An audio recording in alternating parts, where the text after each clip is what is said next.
আমি নরমালি এইভাবে ইন্ট্রো করি না, কিন্তু আমি এখন ঝুলছি একটা গুহার 100 ফুট নিচে, যেটা মাটির নিচে 5 কিলোমিটার জুড়ে বিস্তৃত আছে।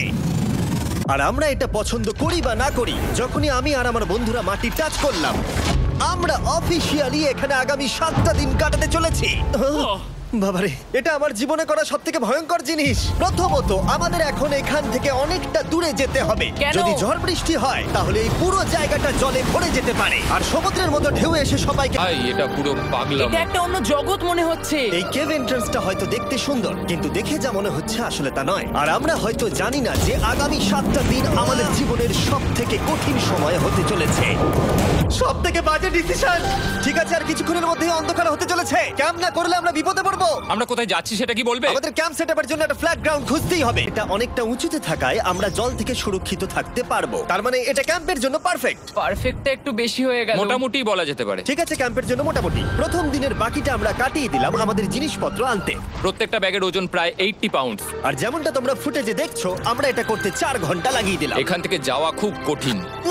তারপরে আমরা সবাই বেস ক্যাম্পে ফিরে গেলাম। ঠিক আছে, আমরা এখানে লাইট লাগিয়ে দিলাম। আমাদের সব জিনিসপত্র হোম বেসে চলে এসেছে। একটু ক্যামেরাটা ওদিকে দেখাবে?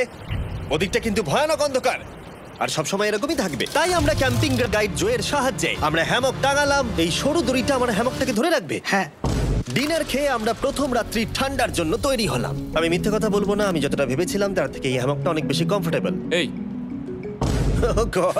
আমি তো আমার চমকেই হাতটা তো গেছিলাম। বড় কেন ভাই?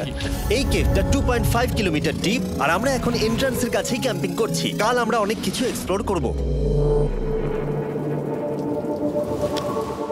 প্লাস্টিকগুলোকে জুড়ে দিলে আর জল পড়বে না। বাহ, তুমি তো জিনিয়াস। আমি শুধু একজন ইউটিউবারই নয়, ঠিক আছে? আমার হ্যামকটা এটার উপরে ঝুলছিল। মানে দেখো, আমি আরেকটু হলে হ্যামক থেকে নেমে পড়ে যেতাম। আর আমরা সেই সময় এটা বুঝতেই পারিনি যে এই গর্তটা প্রায় 40 ফুট গভীর। তাই যখন আমি আর শন প্লাস্টিকগুলোকে জুড়ছিলাম, তখন ম্যাক আর কার্ল এই গর্তটা কতটা ভয়ঙ্কর সেটা দেখতে গেল। আমার হ্যামকটা দেখতে পাচ্ছো? ওখানে আমি ঘুমোচ্ছিলাম। এদিকটা দেখো। আর যেহেতু এই কেভে সব একই রকম দেখতে, তাই আমাদেরকে ফলো করা অনেকটাই কঠিন ছিল। এই ম্যাপে তোমরা আমাদের হোম বেস দেখতে পারবে, আর দেখতে পারবে ওরা ওখান থেকে কত দূর হ্যাঁ, যাচ্ছে। এটা তো খুবই ভয়ঙ্কর। ভাই এটা পাগলামো। আর যখন ছেলেরা র্যান্ডমলি এক্সপ্লোর করছিল, তখন আমি আর শন এই দড়িটার উপরে আমার জীবন বাজি আছে। আর তখন ওইদিকে ম্যাক আর কার্ল তখন ওই গর্তের মধ্যে। ও মাই গড, ম্যাক! আর শেষ পর্যন্ত ওরা একদম নিচে পৌঁছে গেল। এই! আমি তো ভাবলাম সবাই ক্যাম্প নিয়ে কাজ করবে। আমরা শুধু দেখাচ্ছিলাম জায়গাটা কতটা ভয়ঙ্কর। না পড়লেই হবে, তোমাদের স্কিল নেই।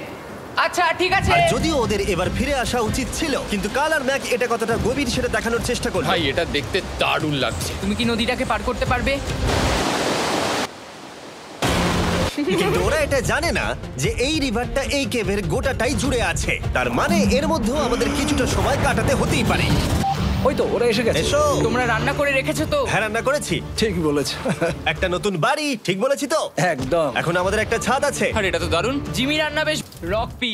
রকপি, ঠিক আছে রকপি।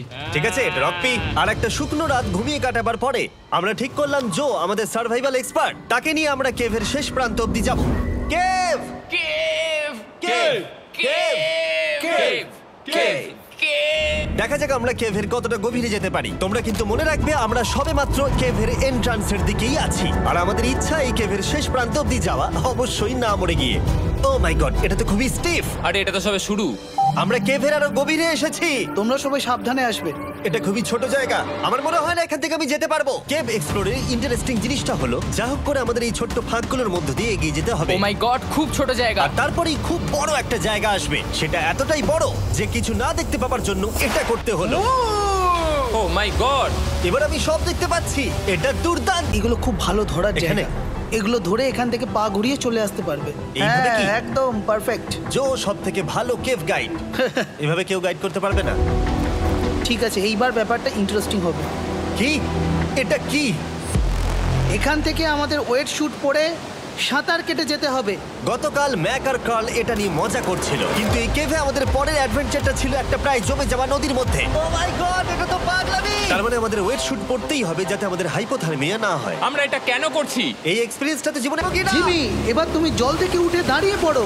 Oh my God! এটা সত্যি একটা পাগলামি। এখানে কি ঠান্ডা! যখন তোমরা খুব ঠান্ডা জলের মধ্যে থাকবে, তখন একটা পাথরকে ধরে এগিয়ে চলা খুব কঠিন হবে। Oh my God! এটা সত্যি পাগলামি। ম্যাক, গার্ড চলে এসো। আমার ভয় লাগছে। চলো চলো পারবে, ভাই। এগোতে থাকো, পেছন দিকে তাকিও না। একবার দেখো আমরা কি করছি। কিন্তু এই বাধাগুলো এতটা কঠিন ছিল না সামনে যা আসতে চলেছিল তার তুলনায়। আমরা পেরেছি। কেভ কেভ কেভ এই, কেভ। একটা কথা শোনো, আমরা 10% আসিনি। তার মানে এখনো আমরা শুধুমাত্র সার্ফেসেই রয়েছি, আর শেষ প্রান্তে পৌঁছতে হলে আমাদেরকে আরো 2 কিলোমিটার যেতে হবে। যেরকম তোমরা দেখতে পাচ্ছ এখানে 24x7 বৃষ্টি হয়, তাই আমি একটা আড্ডা মারার জায়গা তৈরি করেছি যেখানে আমরা কেউ ভিজবো না। আমি ভাবছি আমি যদি এটা না বানাতাম তাহলে কি হতো। আমি নিশ্চিত যে ওদের একটা ভেজা পাথরের উপর শুতে হতো। আমাদের ক্রমাগত এগিয়ে যেতে হবে এবং শরীরটাকে ভিজে রাখতে হবে। ঠিক আছে। নইলে আমাদের শরীরের তাপমাত্রা কমে এটা যাবে। এতটা কঠিন কেন?